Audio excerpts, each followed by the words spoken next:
हे प्रभु, मुझे फिर से कुत्ता बना देना, पर मनुष्य मत बनाना। जरा कल्पना कीजिए, एक कुत्ता यमराज के सामने खड़ा है और मनुष्य जन्म से इनकार कर रहा है। जहां देवता भी मनुष्य योनि पाने को तरसते हैं, वहां एक साधारण श्वान कह रहा है, मनुष्य बहुत कपटी और स्वार्थी होता है। आज की ये कथा केवल मनोरंजन नहीं है, ये आईना है, एक ऐसा आईना जिसमें शायद हम खुद को देख सकें। ये कहानी है उस दिन की जब एक कुत्ता यमलोक पहुंच गया, यमराज से शर्त लगाई और एक जीवित मनुष्य ने यमलोक के नियम ही बदल दिए। आइए कथा आरंभ करते हैं। प्राचीन काल में मध्य देश में एक अत्यंत समृद्ध नगरी थी। उस नगरी में एक धनी सेठ रहता था। अपार धन, वैभव, प्रतिष्ठा, किसी चीज की कमी नहीं थी। उसके पास एक लाल रंग का कुत्ता भी था जो दिन रात उसके साथ रहता था। सेठ धनवान तो था, पर स्वभाव से अत्यंत लालची और कपटी था। व्यापार में लाभ के लिए वो किसी को भी धोखा दे देता। परंतु एक बात और थी, वो भगवान विष्णु का बड़ा भक्त था। रोज विधि विधान से पूजा करता, व्रत रखता, दान करता, मंदिर जाता। लोग उसे भक्त मानते थे, पर भीतर से वो स्वार्थी था। एक दिन उसकी भक्ति से प्रसन्न होकर स्वयं भगवान विष्णु उसके सामने प्रकट हुए।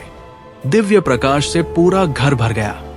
भगवान बोले, वत्स, मैं तुम्हारी भक्ति से प्रसन्न हूं, मांगो, क्या वर चाहिए? सेठ हाथ जोड़कर कर बोला, प्रभु, मुझे कुछ नहीं चाहिए, बस एक कृपा कीजिए। इस कागज पर अपने हस्ताक्षर कर दीजिए ताकि मैं लोगों को दिखा सकूं कि भगवान सच में है। भगवान मुस्कुराए।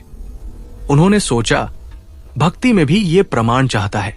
फिर भी उन्होंने उस कागज पर हस्ताक्षर कर दिए और अंतर्ध्यान हो गए। सेठ ने उस कागज को अपनी जेब में संभाल कर रख लिया। कुछ समय बाद उसका प्रिय कुत्ता मर गया। सेठ बहुत दुखी हुआ, पर कथा यहां से शुरू होती है। मृत्यु के बाद वो कुत्ता यमलोक पहुंचा। वहां यमराज ने उसका लेखा जोखा देखा और बोले, हे श्वान, तुमने पशु होकर भी कोई पाप नहीं किया, वफादार रहे, किसी को कष्ट नहीं दिया, तुम्हारे पाप समाप्त हो चुके हैं। बताओ, किस लोक में जाना चाहते हो? कुत्ता झुककर बोला, हे धर्मराज, आप मुझे कहीं भी भेज दीजिए, स्वर्ग या नरक, पर एक प्रार्थना है, मुझे फिर कभी मनुष्य मत बनाना, और नहीं मुझे किसी मनुष्य की गुलामी में डालना। यमराज चौंक पड़े। मनुष्य जन्म से इंकार, जिसे पाने को देवता भी तरसते हैं। कुत्ता शांत स्वर में बोला, मनुष्य बड़ा स्वार्थी होता है, उसका लालच कभी समाप्त नहीं होता। वो भगवान से भी सौदा करता है। मंदिर में जाकर कहता है, प्रभु, ये काम कर दो तो मैं इतना दान दूंगा, और काम होते ही सब भूल जाता है। वो अपनों को धोखा देता है, पशुओं को गुलाम बनाता है, धर्म का दिखावा करता है, और जब स्वार्थ सामने आता है तो सब कुछ भूल जाता है। यमराज को क्रोध आया, तुम क्या कह रहे हो? मनुष्य देवताओं को धोखा देगा? कुत्ता बोला, आपके पास जो मनुष्य आते हैं वे मृत होते हैं, उनका अहंकार शरीर के साथ छूट चुका होता है। कभी किसी जीवित मनुष्य को यहां बुलाइए, तब देखिए उसकी बुद्धि क्या कर सकती है। यमराज को यह चुनौती लग गई। उन्होंने तुरंत अपने दूतों को आदेश दिया, इस कुत्ते के मालिक को जीवित ही यमलोक लाओ। दूत धरती पर पहुंचे और सेठ को उसकी चारपाई सहित उठा लाए। रास्ते में सेठ की नींद खुली। उसने यमदूतों से पूरी बात जानी। कुछ पल वो शांत रहा। फिर उसने अपनी जेब से वही कागज निकाला जिस पर भगवान विष्णु के हस्ताक्षर थे। उसने तुरंत कुछ लिखा और कागज फिर जेब में रख लिया। यमलोक में पहुंचकर वो यमराज के सामने खड़ा हुआ। उसने वो कागज यमराज को दिया। जैसे ही यमराज ने पढ़ा, वे तुरंत अपने सिंहासन से उठ खड़े हुए। पूरे दरबार में सन्नाटा छा गया। उस कागज पर लिखा था, जिस जीवित मनुष्य को यमलोक लाया गया है उसे तत्काल यमलोक का राजा बनाया जाए। और नीचे भगवान विष्णु के हस्ताक्षर थे। यमराज ने सोचा, ये तो भगवान का आदेश है। वे विवश हो गए। उन्होंने सेठ को सिंहासन पर बैठा दिया और स्वयं द्वारपाल बन गए। अब सेठ यमलोक का राजा था।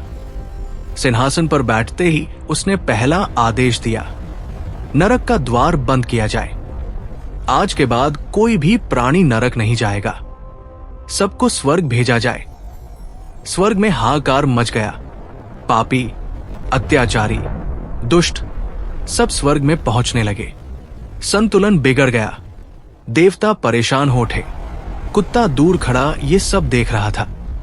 उसने सोचा, यही तो कहा था मैंने, जीवित मनुष्य कहीं भी हो अपनी बुद्धि से व्यवस्था बदल देगा।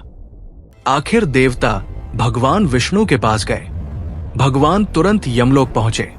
उन्होंने देखा यमराज द्वार पर पहरा दे रहे हैं और एक साधारण मनुष्य सिंहासन पर बैठा है। भगवान मुस्कुराए, हे धर्मराज, मैंने तो ऐसा कोई आदेश नहीं दिया था। ये मनुष्य की चतुराई है, इसलिए नियम है कि जीवित मनुष्य को यमलोक नहीं लाना चाहिए। मृत्यु के बाद ही उसकी आत्मा आती है, क्योंकि तब उसका अहंकार और चालाकी शरीर के साथ छूट जाते हैं। भगवान ने सेठ को बुलाया। सेठ कांप गया। उसने सिर झुका लिया और कहा, प्रभु, मैंने ये अपने कुत्ते को बचाने और अपनी बुद्धि दिखाने के लिए किया, क्षमा करें। भगवान ने उसे क्षमा किया। यमराज को फिर सिंहासन पर बैठाया। व्यवस्था पूर्ववत हो गई। अब वो कुत्ता फिर यमराज के सामने आया और बोला, हे धर्मराज, आपने देख लिया जीवित मनुष्य की बुद्धि क्या कर सकती है। जब वो स्वार्थ में अंधा हो जाता है तो धर्म भी भूल जाता है। यमराज ने गंभीर स्वर में कहा, मनुष्य जन्म महान है, पर तभी तक जब तक वो धर्म में स्थित रहे। बुद्धि वरदान है, पर यदि वो छल में बदल जाए तो विनाश का कारण बनती है। कुत्ते को स्वर्ग भेज दिया गया और कथा हमें एक गहरा प्रश्न देकर समाप्त होती है। क्या हम अपनी बुद्धि का उपयोग धर्म के लिए कर रहे हैं या स्वार्थ के लिए?